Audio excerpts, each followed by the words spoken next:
I'm Stephanie, and for 5 long years, the Gucci bronzer lived on my wish list. I'm not talking about casually bookmarking it and then forgetting about it. I mean, I was actively lusting after this particular shade of synthetic warmth. Now, as someone who used to collect makeup like it was an Olympic sport, I have learned to become a little suspicious of my own desires. Because beauty isn't just about products, it's also about fantasy and identity. Sometimes we fall in love with the idea of a product long before it ever touches our skin. But I finally decided to get it, and thanks to a retail mix-up, I received not just 1, but 3 different shades of the Gucci bronzer. I've had them all for a couple of months now, so it's the perfect time to ask myself, do I actually lurv this bronzer, or just the fantasy I had of owning it? So today, I will give you a full Gucci bronzer comparison, including swatches of shades 1, 2, and 3, application on light, neutral to slightly golden leaning skin, and comparisons to bronzers from Tom Ford, Benefit, and Marc Jacobs. But we'll also talk about the story behind the purchase and what this bronzer taught me about wanting, waiting, and what luxury really means. If you're just here for the side-by-side shade comparison, feel free to skip ahead. I always use timestamps. But if you stick with me, we'll go deeper than just the swatches. But first, let me tell you how I accidentally became a collector of Gucci bronzers.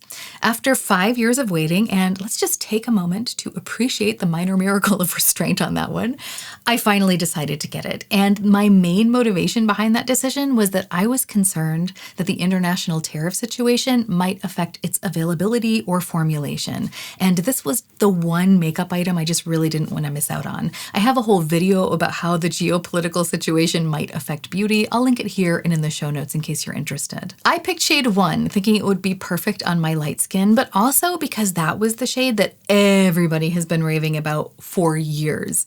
I ordered the right one and somehow got sent the wrong one. And in the process of trying to remedy the situation, I somehow got sent shades 1, 2, and 3. My Adagio angels already heard the whole long convoluted story, but the long and short of it is I saw an opportunity in the mix-up, a chance to do a full-on 3-shade side-by-side comparison of the Gucci bronzers on light skin. And maybe even a way to test a deeper question. Do I genuinely lurv this bronzer, or just the fantasy I've built around it? Because here's what I've learned about makeup and desire.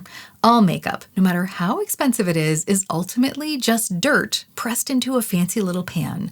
But sometimes those products manage to capture our imagination so completely that we become enchanted by them. Sometimes that enchantment lasts, but sometimes we mistake anticipation for satisfaction. Ideally, I'd like my whole collection to consist only of things that truly enchant me. But the only way to really do that is to take a look at what really feels magical and why.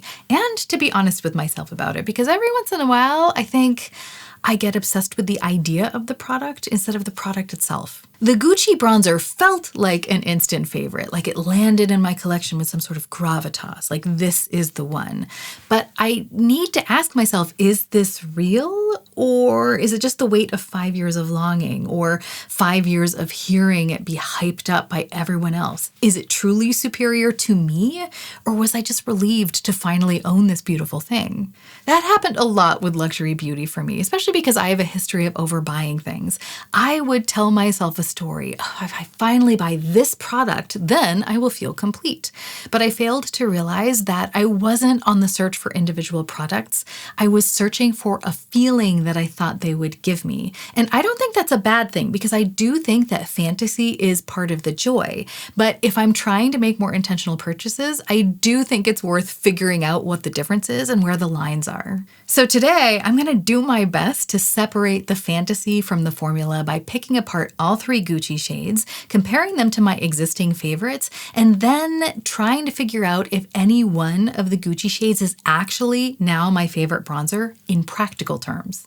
Let's start by looking at the 3 Gucci bronzers on their own, because although they're often treated as variations on the same theme, they do each have distinct undertones and vibes. Shade 1 is the lightest and has a rosy undertone. When I first got this, I was at my palest, and shade 1 made a great bronzer, but at the beginning of the summer, it kind of morphed into more of a bronzer for me, and it has now become a lovely, almost mauve-y contour shade on my more bronzed skin. skin, especially the way that I tend to like to drape blush and bronzer.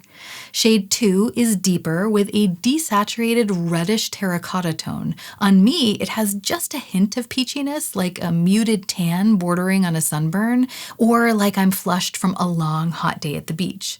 This color is more assertive than shade 1, and on me, it's a straight up bronzer.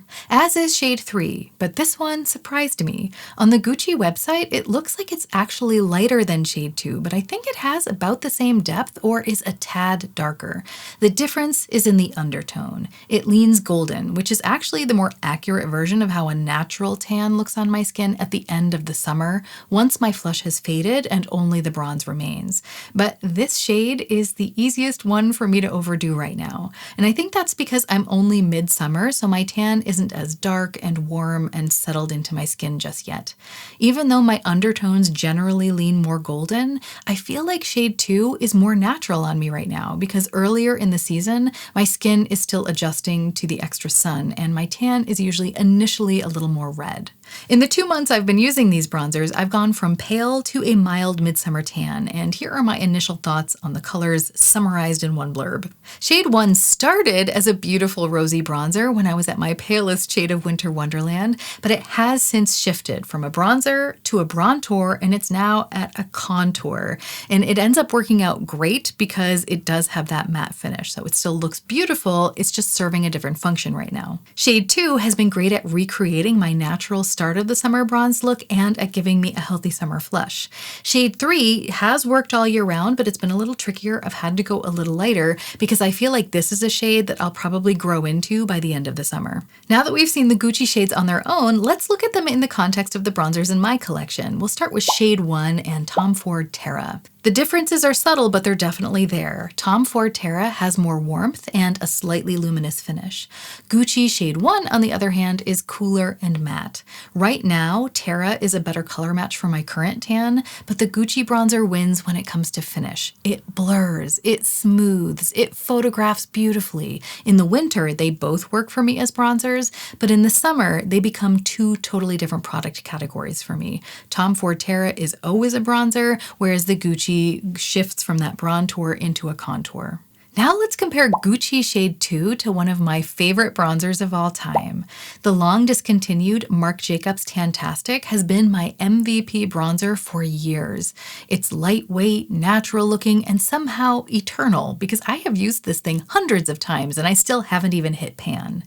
It's more neutral than Gucci shade 2, which leans reddish peach, almost sunburnt in tone, but that warmth makes Gucci shade 2 feel more summery and more alive. If I want a natural year-round bronze, Marc Jacobs still holds that spot for the ideal color.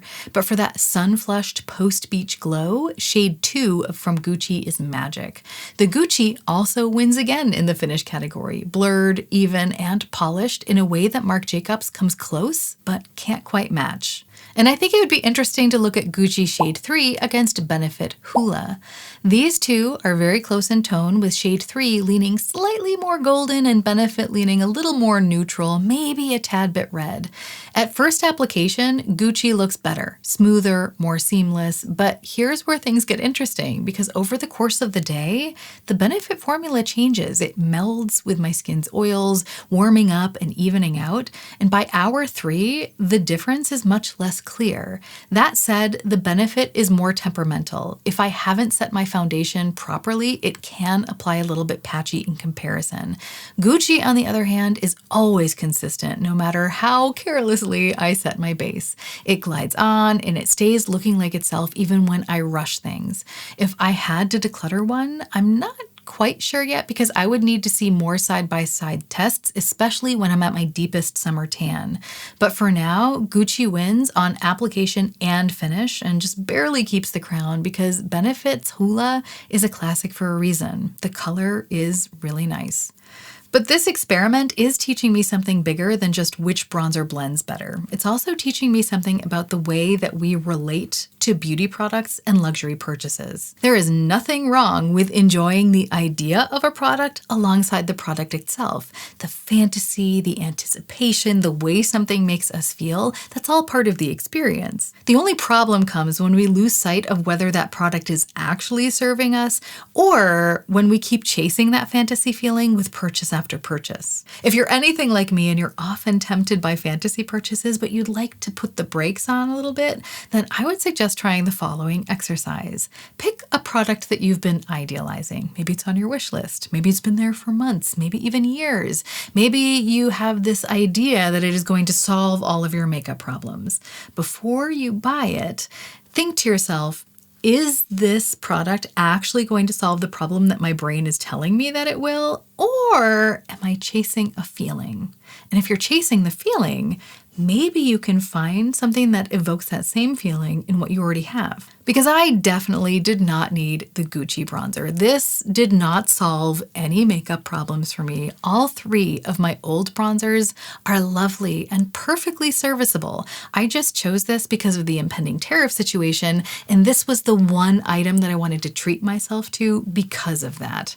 But I was definitely chasing a feeling with this. But it's been a really joyful purchase because it's been intentional. It was the one and only item I chose from my embarrassingly long wish list because it was the one thing that I thought I would regret if I never got a chance to try it, because I loved the idea of it. So, knowing what I know now, would I purchase the Gucci bronzer again? And if so, which shade? And the answer is yes, I would definitely purchase it again. I really enjoy it, especially the finish. That blurring, smoothing, beautiful finish is really gorgeous. And that is something that none of my previous bronzers have. Also, I realized that the packaging has nothing to do with the performance of the dirt inside, but I have to say that the component is a joy to hold, to open, to use. It always feels like such a luxury just having this to look at. But which shade would I choose? That is a very difficult question. Shade 1 is a bit of a chameleon shade throughout the seasons for me, shifting from a rosy bronzer to a bronzer to a contour, giving it a flexibility the other bronzers don't have. That's an advantage in several ways, but if I could only own one bronzer, I think that would actually be a disadvantage. Shade 2 gives me a lovely, slightly sunburned look as if I am freshly flushed from a hot day at the beach. And shade 3 is the closest to my natural skin tone at the end of the summer, but I have to use it with a light hand the rest of the year. And even though it is close to my skin tone, I'm not gonna know for certain if it really matches my skin tone until I get to the end of this summer. But if I could go back and only choose one to add to my existing collection, I'm torn between shades 1 and 2. Shade 1 gives me that extra flexibility throughout the seasons when I can use it in different contexts, and I really like that. But on the other hand, shade 2 gives me that flushed, almost sunburned kind of tan look, which I also really like. My brain is telling me that shade 1, because of its flexibility, would help me experience more novelty throughout the year and keep me more interested in my collection. So it's telling me that shade 1 would be the wiser choice. But I think my heart is telling me shade 2, which really kind of shocks me because I was absolutely certain that would be the shade I would like the least.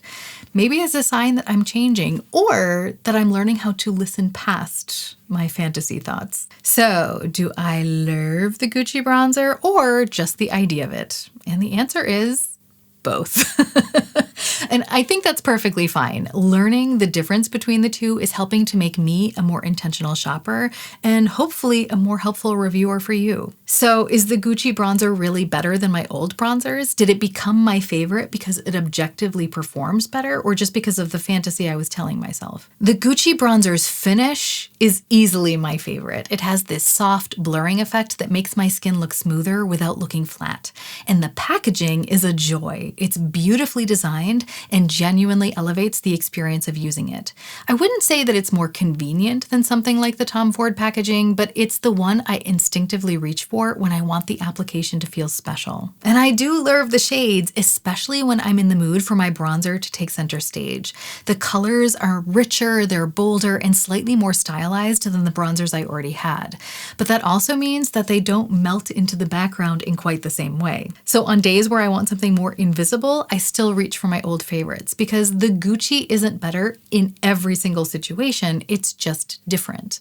And once I saw that clearly, I stopped expecting it to be the one bronzer to rule them all. But I do think I put it on a bit of a pedestal, partially because I had seen so many other people do it, but mostly because I had waited for it for so long, because it looks so pretty sitting on my vanity, because it looks gorgeous on the skin.